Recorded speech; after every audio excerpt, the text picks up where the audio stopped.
Hello everybody, welcome back. In today's video, I am going to be making an I-beam clock. No, it's not a new Apple product that I'm inventing. 4 or 5 years ago, I saw a picture of a person who made a clock for his workshop out of an I-beam. And it really looked nice, and I've been wanting to make one for such a long time. The challenge is that I-beam is actually quite expensive. So when I went to a scrapyard to buy the metal for the vise that I built, I just happened to find a offcut, a piece of offcut of I-beam. This is, for those who don't know, this is why they call it an I-beam. So in today's video, after 4 or 5 years, I'm going to be making my clock. It's going to be an easy, short little project. Basically, all I have to do is cut this to size, clean it, drill the holes, paint it, put the clock mechanism in. All right, the first thing I'm going to do is, I think I'm going to use this side, because this side, as you can see, I don't know what they did here. It's got, it doesn't look so nice. There's a lot of cleaning work there, so I'm going to work on this side. I'm just going to make sure that everything is square. That's beautiful.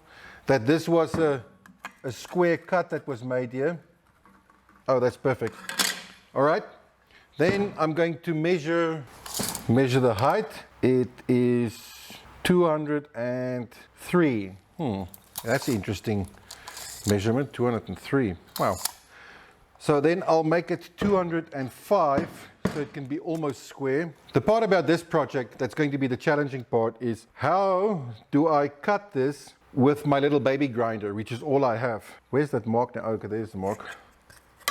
That is going to be the challenge.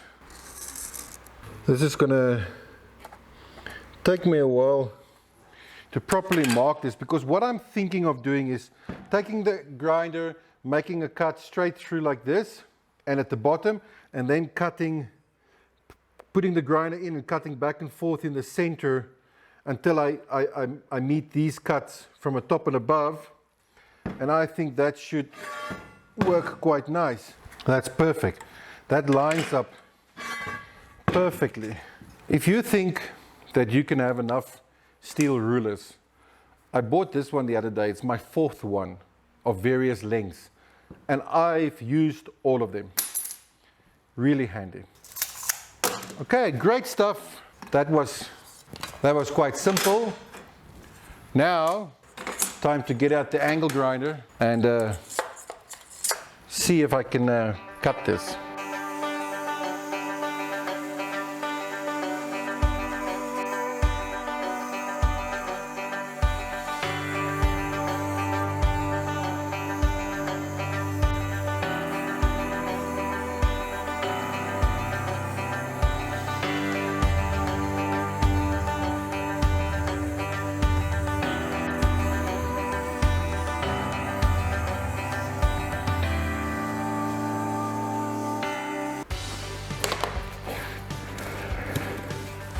If you want to know how good this leather apron works, right here where the sparks go, I can feel the heat through my clothes, and there's not a mark on this leather.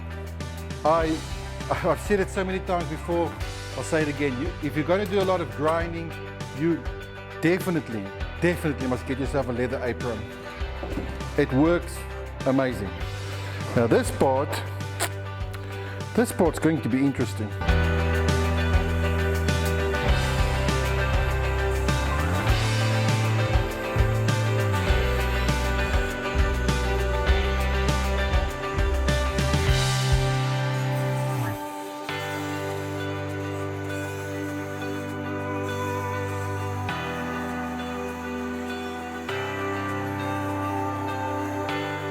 So it looks like I can actually break this.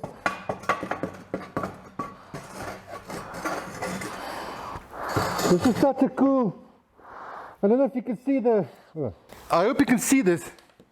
It's magnetized. So look there, from the grinding, it's actually magnetized and it's like it's pulling apart. Look at that from the magnetism. It's actually quite nice. I can confirm that if you only have a baby grinder, you can cut an I-beam with it, but it's not the right tool to do it.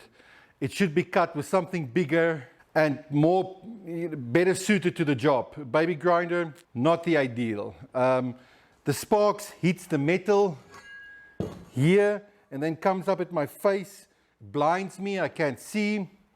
This cut in the centerpiece is not perfect. I'm going to have to grind it so it looks a lot better. If anybody is watching this time it's for real, and you know why metal becomes magnetized when you grind it, is it the friction? What is it? I don't know. Please leave a comment and let me know, why does metal do that? I find it super interesting. I see it with my other metal as well. So.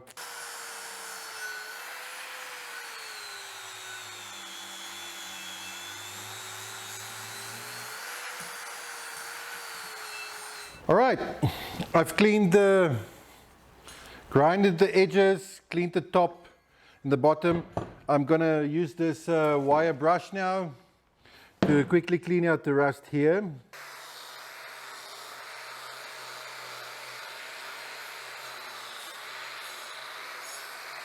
All right, so now the only thing that's left to do is drill 13 holes inside here. And to start it off, I have to find the center point here. I've got this, I can't remember what you call this in English. It's a 360-degree guide, let's call it that. English is not my first language. I sometimes get confused. So what I'm going to do is put it on the center spot. Then I'm going to use the 90-degree edge to line up that so it's perfectly level. Hold it in place and then it will be as simple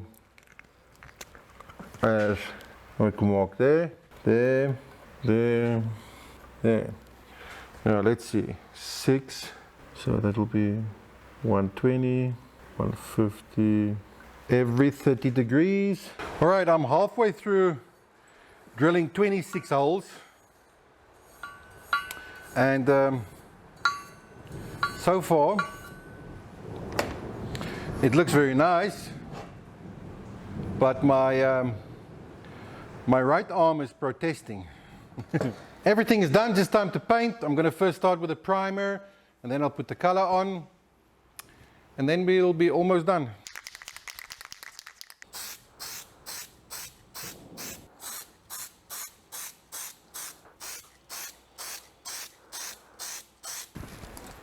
This is something I've never seen before. The blue marking actually comes through the primer.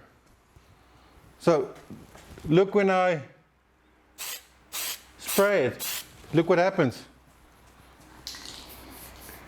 Now I'm wondering, is that going to be a problem when I put the color on? I've never seen that before. And let's go to the comments. If anybody knows why this is happening, please share. I have no idea. Interesting.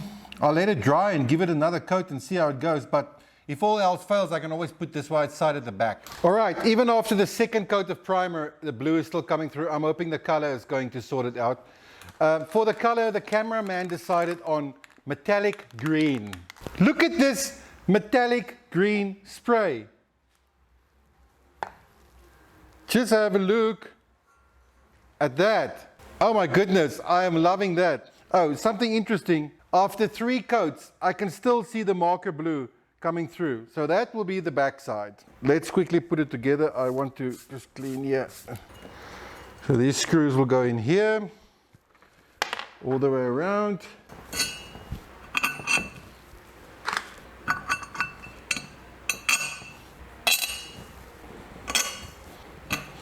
And then I can quickly tighten them. This is the back side, as you can see.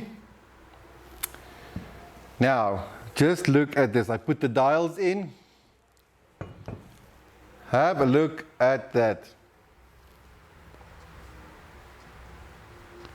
And the gold arms of the clock goes perfect with the green and even the red.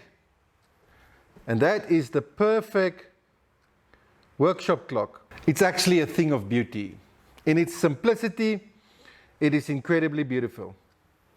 So, like I said, this was a quick build, an easy build, not a lot of work on it. If you want to make yourself one, it's fairly simple to do it. Although I will recommend getting something else to cut the I-beam with. It's very, very easy to make. If you like this project and you found some value in this, please consider subscribing, putting the bell on. You never know what I'm going to make next. If you do make your own version of this, please send me some pictures. I would really like to see it. Thank you for watching till the end. Until our next video, I want to encourage you to make your best life.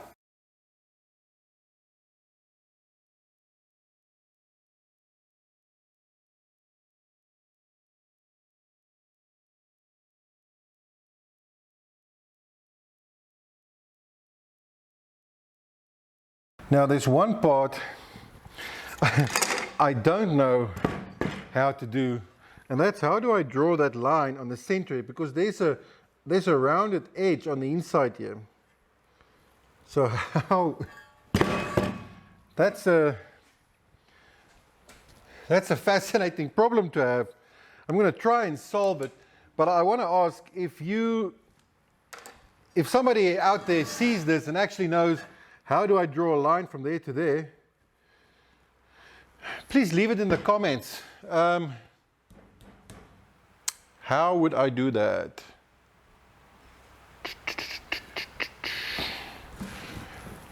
Thinking. Oh, wait. I wonder how wide this thing is. Please. Oh, it doesn't fit. It does not fit. So let's see, what else do I have? I've got a really short, oh!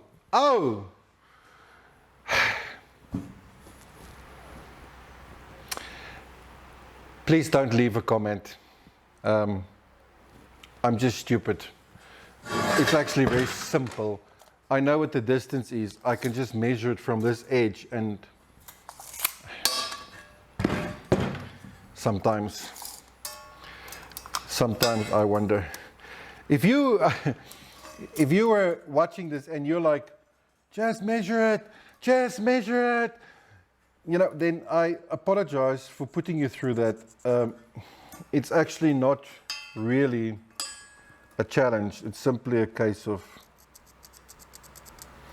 a little bit of common sense.